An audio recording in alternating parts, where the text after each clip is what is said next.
सेहरी खाइण में जेतिरो थी सघे देरि करणु बहितरु आहे, पर एतिरी देरि न कजे जो बाख फुटी वञण जो ख़तरो थी पवे, रोज़े में बि शक थी पवे।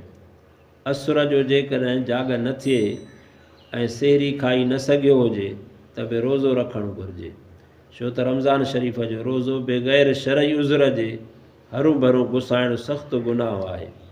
केतिरा माण्हू बांग मिलण ताईं खाईंदा रहंदा आहिनि, सो ईअं न करणु घुरिजे, छो त बांग एहतियातन बाख फुटी वञण खां कुझु देरि बाद में ॾिनी वेंदी आहे। तंहिं करे आज़ान खां काफ़ी अॻ में खाइणु पीअणु बंदि करण में एहतियात आहे।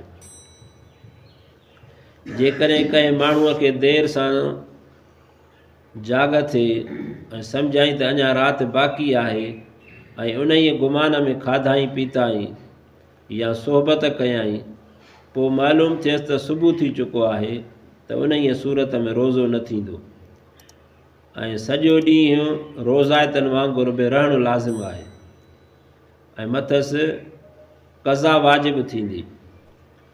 जिमा जे सूरत में ॿिन्ही ते क़ज़ा लाज़िम आहे। अहिड़ीअ तरह जेकॾहिं झोड़ या आंधी या कंहिं ॿिए सबब जे करे सम्झाई त सिजु लही वियो आहे ऐं रोज़ो खोलियाई, पोइ मालूम थियसि त अञा सिजु कोन लथो आहे, त इन ई सूरत में रोज़ो भॼी पवंदो, फ़क़ति वरी रोज़ो ॿीहर रखणु घुरिजे। जेकॾहिं कंहिंखे एतिरी देरि थी वई जो सुबुह थी वञण जो शक पइजी वियसि, त उन वक़्तु खाइणु पीअणु मकरू आहे, पर जेकॾहिं खाधाई पोइ मालूम थियसि त उन वक़्तु सुबुह थी चुको हो, त पोइ रोज़े जी क़ज़ा करणु वाजिबु आहे। पर जेकॾहिं कुझु बि मालूम न थियसि, रुॻो शक ई रहियसि, त क़ज़ा करणु वाजिबु न आहे, एहतियातन क़ज़ा करणु बहितरु आहे।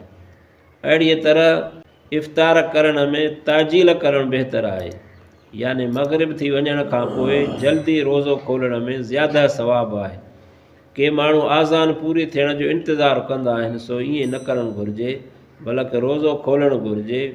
बांगे मुअज़िन खे घुरिजे त वक़्तु थी वञण खां पोइ जल्द ई तमामु मुख़्तसिर शइ ते ख़ारिक या पाणीअ जे ढुक ते रोज़ो इफ़्तार करे जल्दी आज़ान ॾे।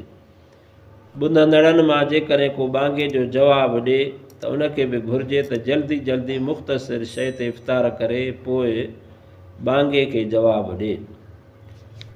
के वरी मुअज़िन बि आज़ान चई पोइ रोज़ो खोलींदा आहिनि, तंहिंजे करे अॻ में रोज़ो खोले पोइ आज़ान ॾे। रोज़े खोलण जूं दुआऊं, हदीसनि जे किताबनि में रोज़ो खोलण जूं काफ़ी दुआऊं आहिनि। हज़रत मुआज़ बिन ज़हरा खां रिवायत आहे, चई त बेशक नबी पाक सल्लल्लाहु अलैहि वसल्लम जिन जॾहिं रोज़ो खोलींदा हुआ त हीअ दुआ पढ़ंदा हुआ, अल्लाहुम्मा लक सुम्तु व अला रिज़्क़िका अफ़्तरतु।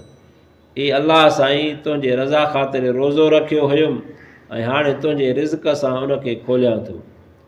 हज़रत इब्न उमर रज़ी अल्लाह अन्हुमा खां रिवायत आहे, नबी पाक सल्लल्लाहु अलैहि वसल्लम जिन जॾहिं इफ़्तारीअ खां वांदा थींदा हुआ हीअ दुआ पढ़ंदा हुआ, ज़हबल ज़मअउ वबतलतिल उरूक़ व सबतल अज्रु इंशाअल्लाह। उञ वई हली, रॻूं आलियूं थियूं, इंशाअल्लाह अज्र बि हासिलु थींदो। हज़रत अब्दुल्लाह बिन उमर इफ़्तारीअ वक़्तु हीअ दुआ पढ़ंदो हुयो, अल्हम्दुलिल्लाहिल्लज़ी अआननी फ़सुम्तु व रज़क़नी फ़अफ़्तरतु।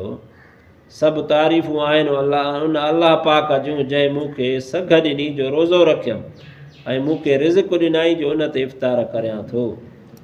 हिकु हदीस में आहे त जेको मुस्लमान रोज़े खोलण वक़्त में हीअ दुआ पढ़ंदो, उन जा समूरा गुनाह माफ़ थी वेंदा। या अज़ीम अंत इलाही ला इलाहा गैरुक इग़फिरली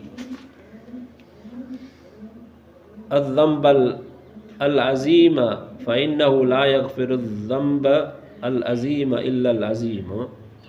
ए तमामु वॾा, तूं मुंहिंजो माबूद आहीं, तोखां ॿियो को बि माबूद न आहे, मुंहिंजी वॾे गुनाह खे माफ़ फरमाए, छो त वॾे गुनाह खे वॾीअ ज़ात खां सवाइ ॿियो को न बख़्शींदो। दुआ आहे अल्लाह पाक तव्हां असांखे इन्हनि मसइलनि जे सम्झण, उन खां बाद में अमल करण जी तौफ़ीक़ अता फरमाए।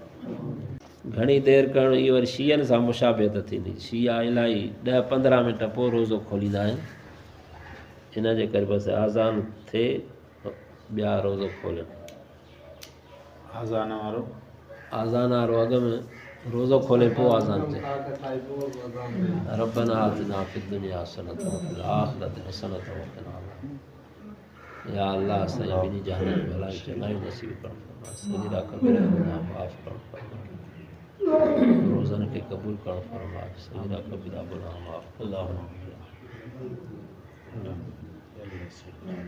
खैर खल्क़ी मुहम्मद रमज़ान मुबारक अदद कुल्लि मालूम